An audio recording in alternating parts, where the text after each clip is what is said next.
The political problem we are facing today in Nigeria is as a result of those who are well qualified to govern have decided to take a back seat and allow evil people to thrive.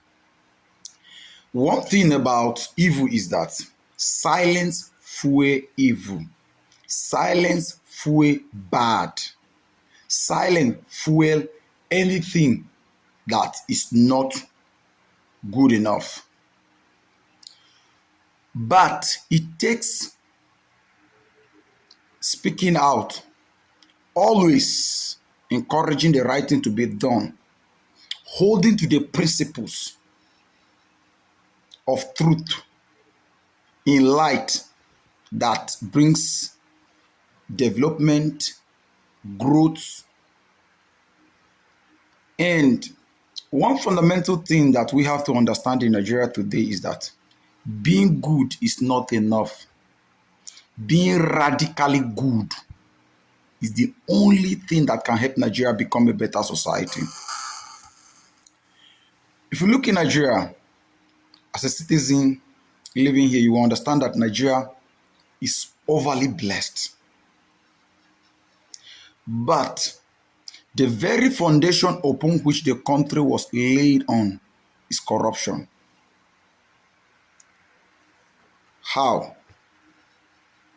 In a society whereby truth doesn't matter, lies thrive. If you are living in in a community or working in an organization that truth truly doesn't matter, it is a no-go area if you truly want to thrive in life. But if you look in Nigeria, you will realize that the very foundation upon which the country was laid on, truth was not taken serious.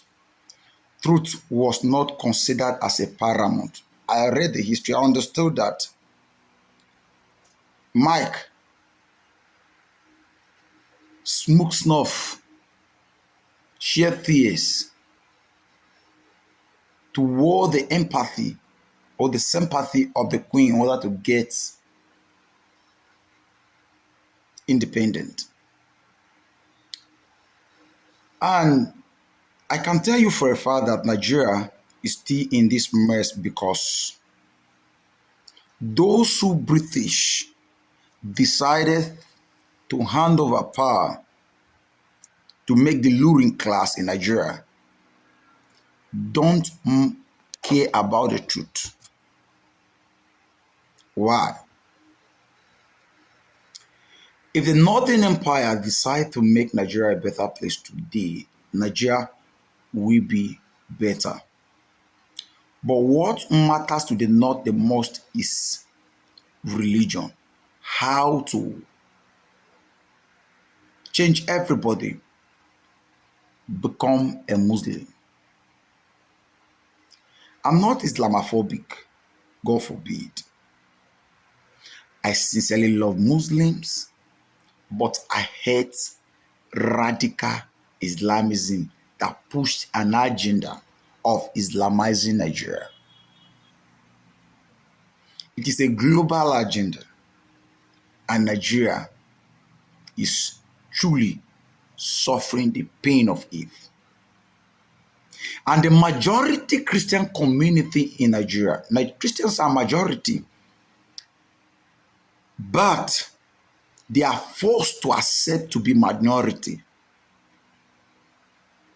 Christians are majority, but forced to accept the minority position, using force. In many northern Christian communities, as far as your name is a biblical name, it has already been targeted. You can call it anything you want to call it, but I'm feeling the pain. I'm speaking from the place of pain. You are being victimized automatically. Automatically, you become a target. Everything is weaponized using religion. how Islam can take over. But on the other end, Christians can be majority in a state, yet suffer not to have leadership position because of this. Take, for instance, in Nasarawa State, more than 70% of Nasarawa citizens are Christians, but they are being ruled by Muslim few communities. Go to Gombe. If a genuine census is taken, you will realize that Christians are majority in Gombe.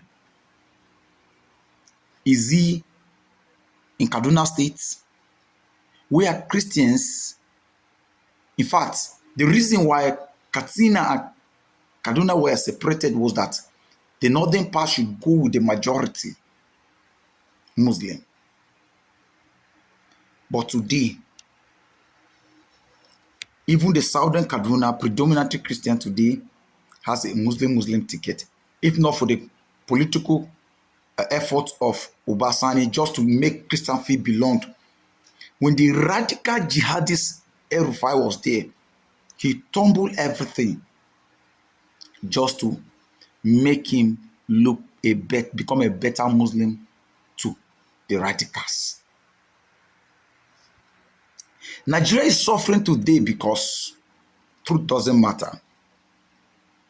Anyhow, you have the result. It justifies anything. The result justifies the process.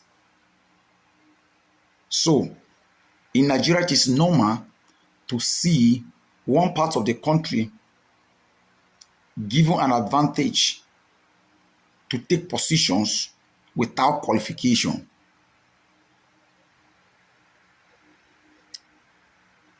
In Nigeria, it is normal to accept a lower grade from a particular part of the country, raise the standard at the other end of the country.